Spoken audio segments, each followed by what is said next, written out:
Olá, bom dia a todos e a todas. Hoje a sexta das divagações em meditação vão ser acerca do ser. O que é o ser, né? Eu vou tentar trazer de um modo simples, mas não simplista, né? O que é o ser e por que essa indagação é tão forte desde os filósofos pré-socráticos como Parmênides, Heráclito, enfim, por que essa discussão de ser, não ser, o que é tudo isso, né? Bom, eu vou usar um exemplo bem simples e bem claro. Por exemplo, você diz a cadeira é marrom.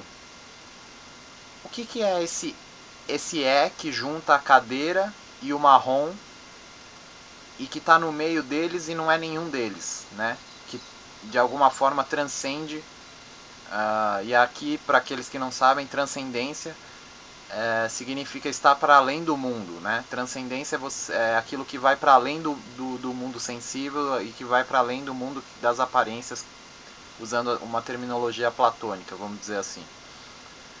Então, o que é esse que junta a cadeira e o marrom? Só que não tá, esse não está nem está na cadeira e nem está no marrom, né?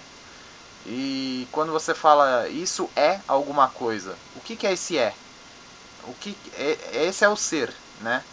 É o que você consegue revestir, é o que a gente dá de denominação para a existência de algo, né? Isso é, então isso tem existência, isso tem uma existência.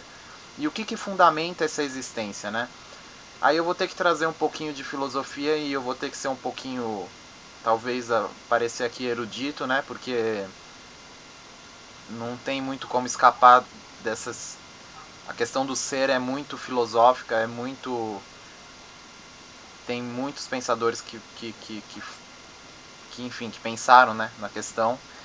E eu vou ter que trazer um pouco do Heidegger, do Martin Heidegger, de um filósofo alemão do século XX, que para ele o ser é o nada, né? O que fundamenta o ser é o nada. E aí você vai falar, bom, mas como assim o nada, né? Tem um texto do Heidegger que chama Carta sobre o Humanismo. E lá ele fala em uma frase que, citando Hegel, ele fala: o ser é o não ente. E o que significa isso, né? O que é o ser o não ente, né?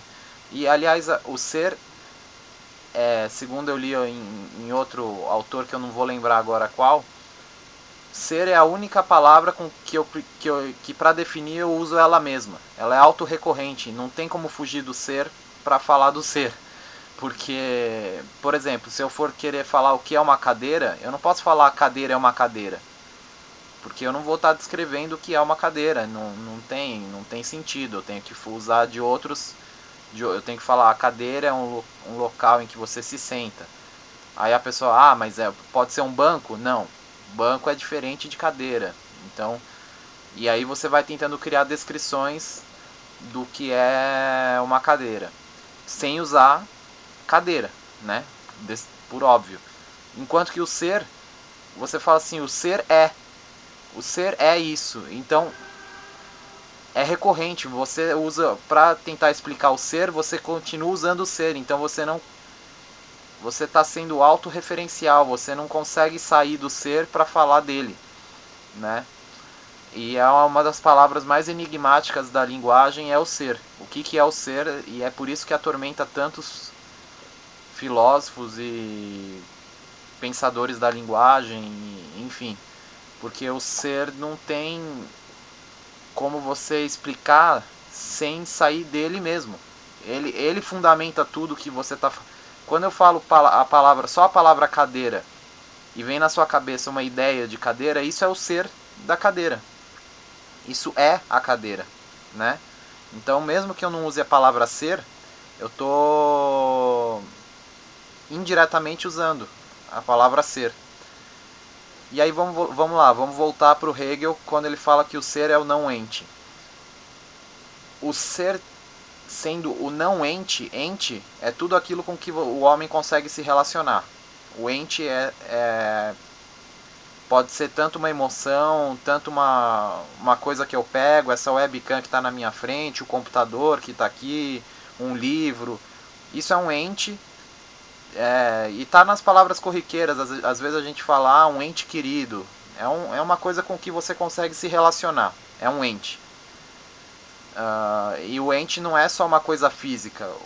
Por exemplo, a tristeza. A tristeza é um ente. A tristeza é um ente. Uma emoção de raiva é um ente. E é tudo aquilo com que você consegue se relacionar. E aí quando o Hegel fala que o ser é o não ente, o ser é aquilo com que você não consegue se relacionar. Por isso que tem tanto mistério em cima do ser, né? O que seria aquilo com que eu não consigo me relacionar? É uma transcendência. Para muitos filósofos, o ser é uma transcendência do mundo, é algo que está fora do mundo. A gente consegue apreender. E aí você vai falar, bom, mas como que a gente consegue apreender uma coisa que está fora do mundo, né? Sendo que a gente está no mundo. Aí vai diversas discussões, e que tem gente que fala que isso é inato, que isso está dentro do ser humano, que são concepções a priori, segundo Kant. Então, olha, o que eu queria deixar claro é que essa divagação sobre o ser, ela não tem resposta. Porque ela não tem resposta há mais de 3.000 anos de pensamento. Então, e eu não vou ser eu que vou conseguir dar a resposta. É só para trazer um questionamento do que é o ser. E no cotidiano, quando você diz assim, essa cadeira, sei lá, o filme é bom.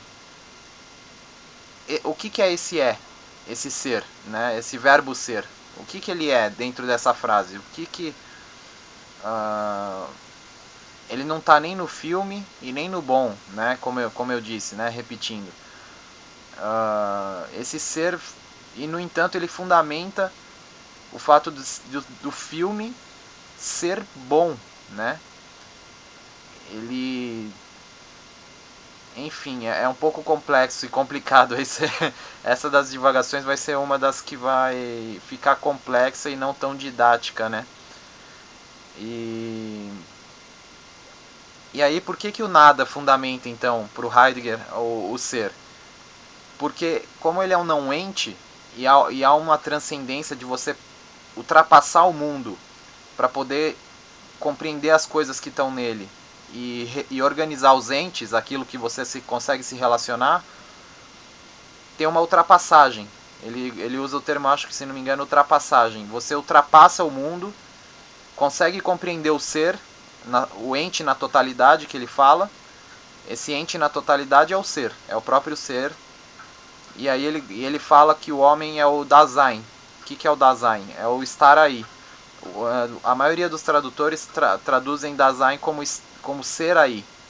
Só que tem um tradutor que eu li que ele falou que ser aí não é uma tradução das melhores, porque Dasein, em alemão, o da é uma partícula espacial, de aí mesmo. Por exemplo, eu estou aí.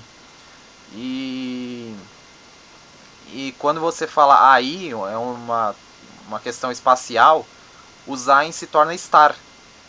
Em português nós temos essa separação de ser e estar, que é uma das raras linguagens, uma das raras línguas que o ser se separa do estar.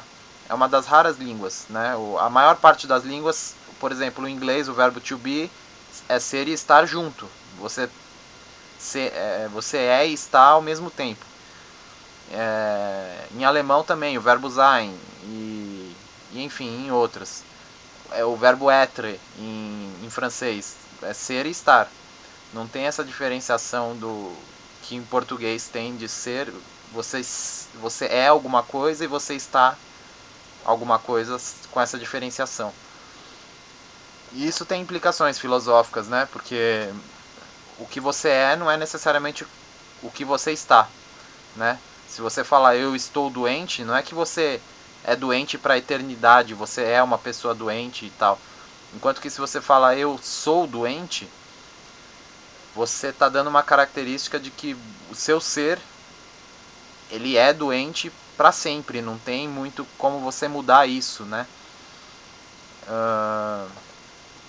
Então, e o ser, e aí voltando, como tem essa ultrapassagem dos entes, que são as coisas com que você relaciona, você ultrapassa essas coisas que você relaciona, chega ao ser, compreende o ser para você reunir todas as coisas que você se relaciona e falar isso é alguma coisa. Quando você faz essa volta da ultrapassagem, da transcendência,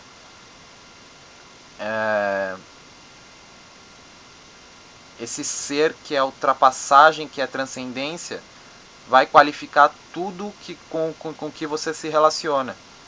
Por isso não dá para você, é meio que uma revelação, ele fala do desencobrimento. O Heidegger fala do desencobrimento, é uma descoberta.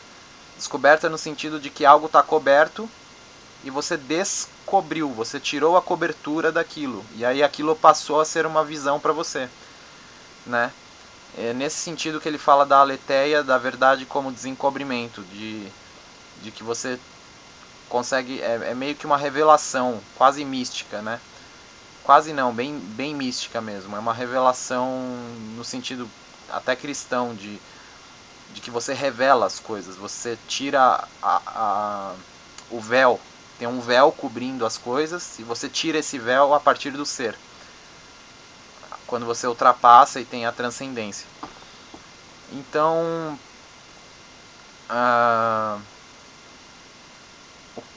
e no fundo, aí quando os pré-socráticos ficam naquelas discussões que a gente acha maluca, não ser, o que é, e aí tem a famosa, como é que é, a citação do Hamlet, né, ser ou não ser, eis a questão e tal.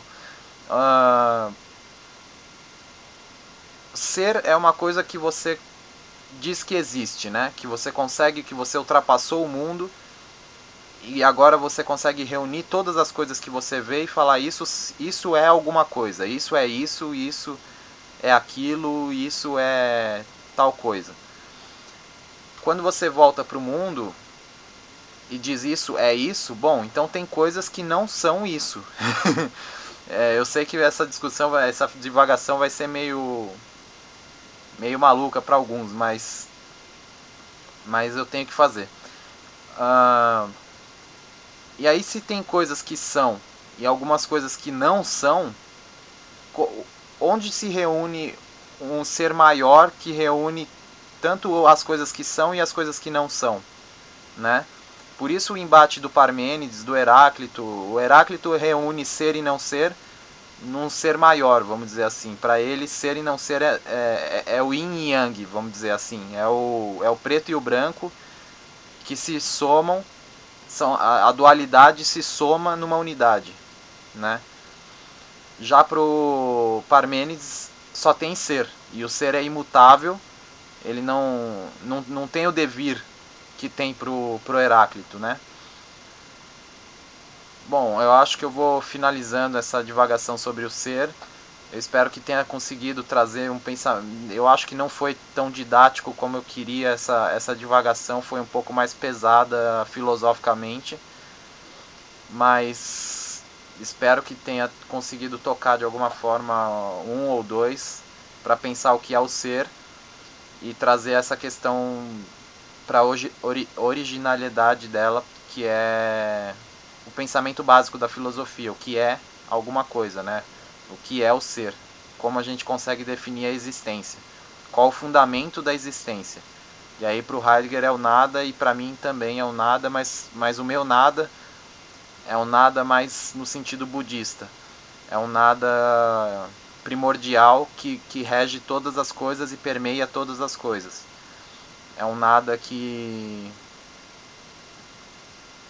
se demonstra em todas as coisas, né? Bom, vou ficando por aqui. Me perdoem que foi um pouco mais pesado essa divagação em meditação, mas eu acho que era preciso falar um pouquinho sobre o ser, e espero que toque algumas pessoas, que elas consigam minimamente, se tiverem dúvidas e se tiverem curiosidade e tenha tocado e que queira se perguntar o que é o ser e tal, e quiser indicações de livros e de pensamentos e de ideias e quiser trocar ideia, venha falar comigo, comenta no vídeo. Muito obrigado por aqueles que assistiram, gratidão.